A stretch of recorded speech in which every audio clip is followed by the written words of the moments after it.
Europe 1, 6h25 en ce 15 janvier 2015. Aujourd'hui dans l'histoire, on voyage dans notre histoire tous les matins avec vous. Franck Ferrand, bonjour. Bonjour Thomas. Alors à quel 15 janvier atterrissons-nous ce matin ? Le 15 janvier 1790, on est au début de la Révolution française et ce jour-là, l'Assemblée constituante publie un décret qui établit une nouvelle division du Royaume de France en 83 départements. Et avant ce 15 janvier 1790, elle était divisée comment la France ? Oh, c'était assez complexe. Il y avait sur le territoire des circonscriptions administratives, ecclésiastiques, fiscales, les vieilles provinces, bien sûr, aux contours plus ou moins flous, tout ça hérité de l'histoire, c'était bien alambiqué.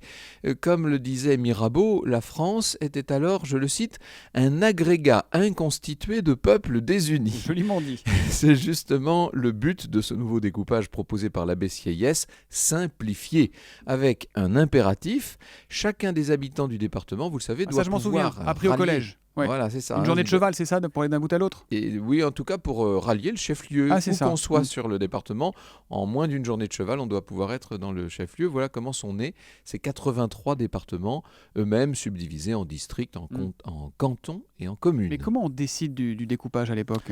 Alors c'était un peu compliqué, bien sûr. Certains ont émis l'idée de diviser le territoire à l'américaine, vous savez, en le quadrillant à angle droit.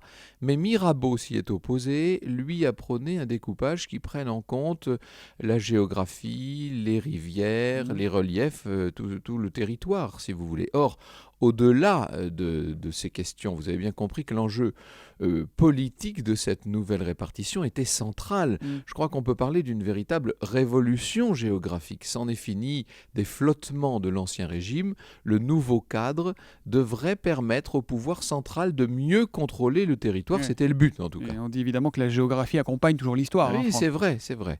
D'ailleurs, ces 83 départements vont évoluer au gré des régimes et des guerres. Vous savez qu'on en compte aujourd'hui 101, avec ceux d'outre-mer, bien sûr.